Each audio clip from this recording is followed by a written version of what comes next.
Bonjour, je me prénomme Nasser Michael Gabriel, je suis directeur de recherche à l'Institut universitaire Montpensier, docteur en sciences politiques, habilité en sociologie historique, je suis un universitaire, écrivain, et depuis 20 ans, je creuse l'idée, le projet, la démarche de développer une université internationale. Le projet peut paraître à première vue ambitieux. Pourquoi?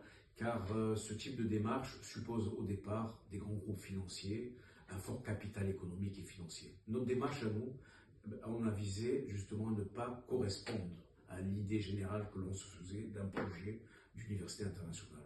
On a voulu d'abord nous appuyer sur le capital humain. Derrière ce terme un peu barbare, il y a l'idée que c'est les personnes qui sont les premiers souscripteurs de ce projet-là.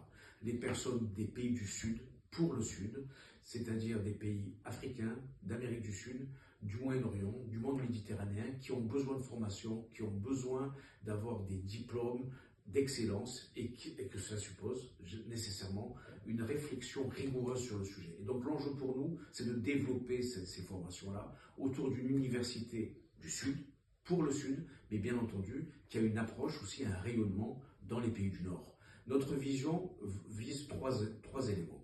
Dans le contexte planétaire aujourd'hui, qui est les problématiques d'immigration, les problématiques de confrontation culturelle, de guerre, notre enjeu c'est de construire cette culture commune par la transmission des savoirs, cette culture commune par la relation intergénérationnelle, cette culture commune par le souci commun du bien public qui est l'éducation.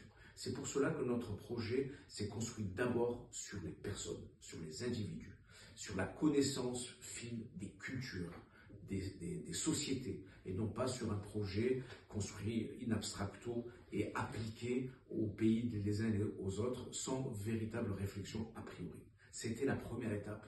Aujourd'hui, je vous parle d'une deuxième étape, parce que c'est cette deuxième étape qui est fondamentale pour nous. C'est la deuxième étape de la participation de chacun pour la construction de ce projet. Cette participation, elle n'est pas simplement un appel à la participation financière, mais une participation intellectuelle, une participation vraiment militante, si je puis dire, militante du savoir. Nous avons besoin pas simplement de personnes qui peuvent financer ce projet, c'est-à-dire la responsabilité de celui qui doit mouvoir ce projet, c'est-à-dire votre serviteur, mais aussi que vous soyez présent dans cette démarche, car on a besoin, au meilleur sens du terme, d'actionnariat populaire, de personnes qui participent à l'aventure, car c'est une aventure qui, à mon sens, parle vraiment aux problèmes d'aujourd'hui. On ne peut pas poser la question de la migration si on ne parle pas de la formation dans les pays du Sud. On ne peut pas poser la question des frontières si on ne pose pas l'enjeu que les sociétés aujourd'hui ont besoin de classes moyennes, bien formées, bien éduquées et qui peuvent se mouvoir dans le marché professionnel. C'est notre enjeu, c'est votre enjeu, c'est notre enjeu. Et c'est pour ça que je vous demande aujourd'hui de nous accompagner, de nous soutenir dans cette démarche.